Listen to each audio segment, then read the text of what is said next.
আসসালামু আলাইকুম। Hello everyone, আপনারা সবাই কেমন আছেন? আমি আজকে আপনাদের দেখাবো লাউ দিয়ে চিংড়ি মাছ রান্না। প্রথমত লাউটাকে ভালোভাবে কেটে নেব।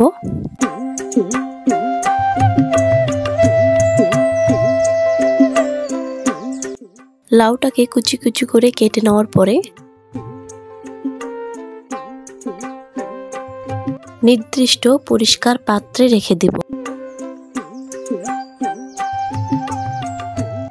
প্রথমত লাউ রান্না করার জন্য পেঁয়াজ কেটে নেব।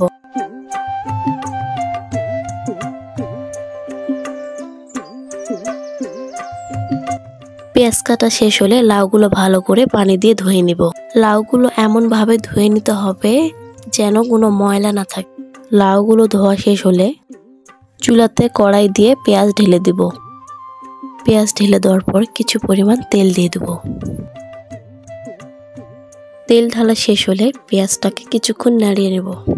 পেঁয়াজটাকে কিছুক্ষণ নাড়িয়ে নেওয়ার পর যখন পেঁয়াজটা লাল হয়ে যাবে, পরিমাণ মতো মশলা বাটা, আদা বাটা, লঙ্কা গুঁড়ো, হলুদ গুঁড়ো,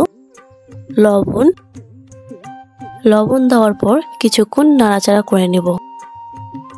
নাড়াচাড়া করে নেওয়ার পর চিংড়ি মাছ ঢেলে দেব। ঢেলে দেওয়ার পর আবারও কিছুক্ষণ নাড়াচাড়া করে নেব। চিংড়ি মাছগুলো কষা হয়ে গেলে পরিমাণ মতো পানি দিয়ে দেব। পানি দেওয়ার পর আবারও কিছুক্ষণ নাড়াচাড়া করে নেব।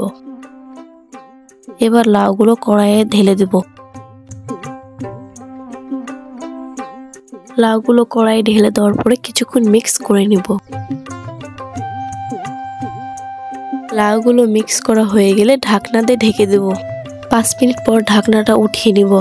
দেখব যে লাউটা সিদ্ধ হয়েছে কিনা। যদি সিদ্ধ না হয় তাহলে আবারও ঢাকনা দিয়ে দিব।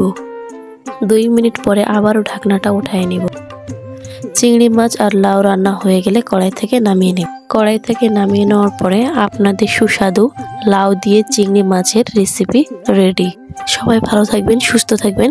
আমার ভিডিও যদি আপনাদের ভালো লাগে তাহলে চ্যানেলটিকে সাবস্ক্রাইব করে দিবেন।